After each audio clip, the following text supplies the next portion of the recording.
See, this morning, all that's been on my mind is when you've got to decide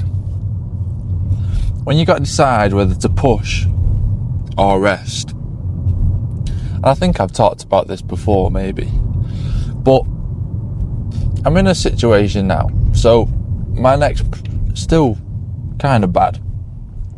However, I pulled it yesterday even more, and it was pretty bad. It was pretty bad yesterday. And I've got things to do on the weekend. I've got a football tournament. I should be playing it, and I really want to play in it. And this morning I've woke up and I'm not as bad as I thought I would be. I'm actually quite good considering the circumstances of what I did and how it felt. And excuse me.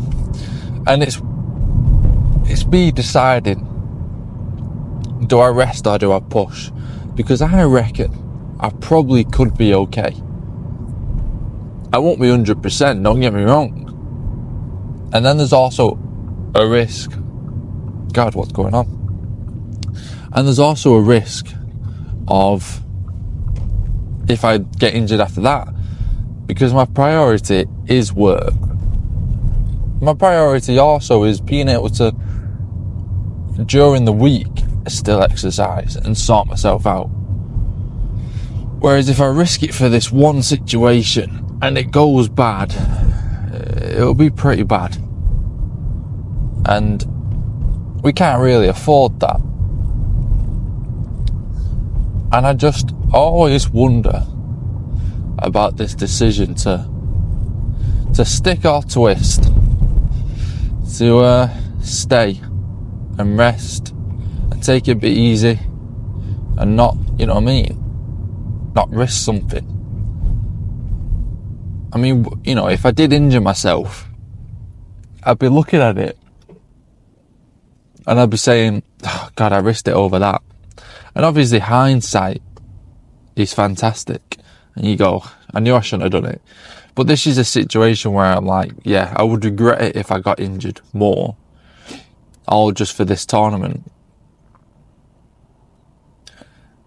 Now the issue is, I know I would have so much fun playing in this tournament. However, if I'm honest, the weather's not looking great. So it would definitely not be good for my neck. But see, I'm yawning a lot more in videos now because I've not got honey. My tactic was I would try and taste a little bit of honey, and it would stop the yawning, which is interesting. But anyway, yeah, I'm so fascinated by these moments in life. I mean, this isn't a serious moment, but these moments in life where you've got to decide, where it's a 50-50 decision and you've got to pick one side and say, yeah, this is what we're doing. These are the risks and these are the rewards. And it's fascinating to me because I'm like, are you actually ever going to know the answers to these decisions realistically? Have you just got to trust your gut? And I wonder what that actually is. What is trusting your gut? What's the science behind it all? How realistic is that? Because I think it works pretty well. You do get this feeling. We are emotional creatures. So sometimes do you have to listen to a strong emotion? And are there consistencies with the feelings? That's what I've always wondered. I mean, I am someone who definitely goes off gut feeling and how I'm actually feeling. Which could be a downfall because, like I said, we're emotional creatures. But I think if you listen correctly to your body and to who you are and what you're thinking, you could make the decision correctly. Like in my head, I know the right answer is take it easy, have a rest. Long term, have a rest.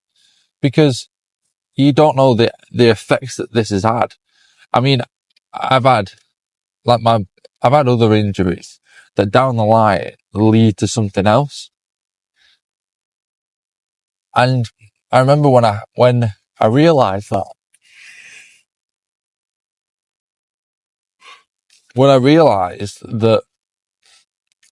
some injuries have an after effect down the line, I realized then that acting instinctively, acting for the now, which is what this decision would be, acting for the now isn't in the best interest for me. And you do have to think long term with a lot of things. And I do think a lot of people's issues probably are, they do react instinctively.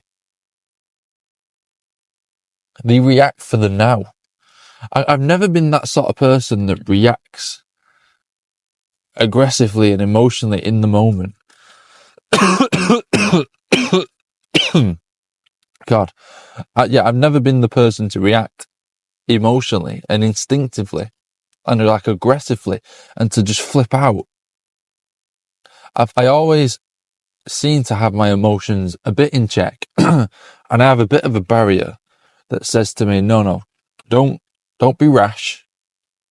Be a bit more sensible. And I think some people, in my perspective, who don't have that, react instinctively. It can ruin things and their emotions get the better of them. Whereas I'm more of a dweller.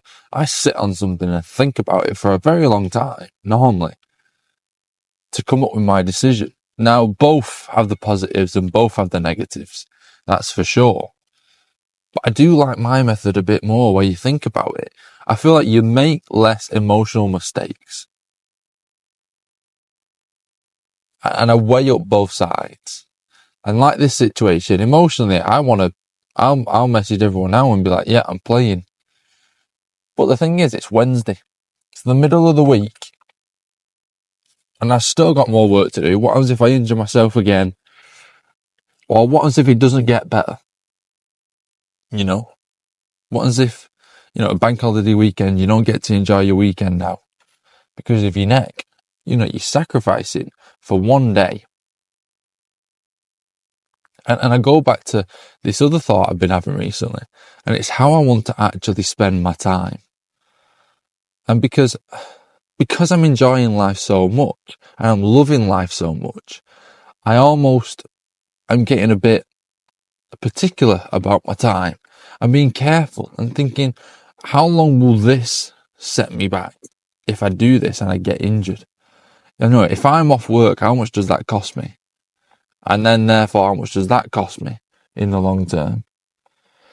So all these things I sort of weigh up in making a decision. I mean, luckily this decision, I don't think either way it's got that deep consequences. But it's interesting that I have this thought process with everything. And I'm always weighing the ups and downs, really. But yeah, that worked now, so peace.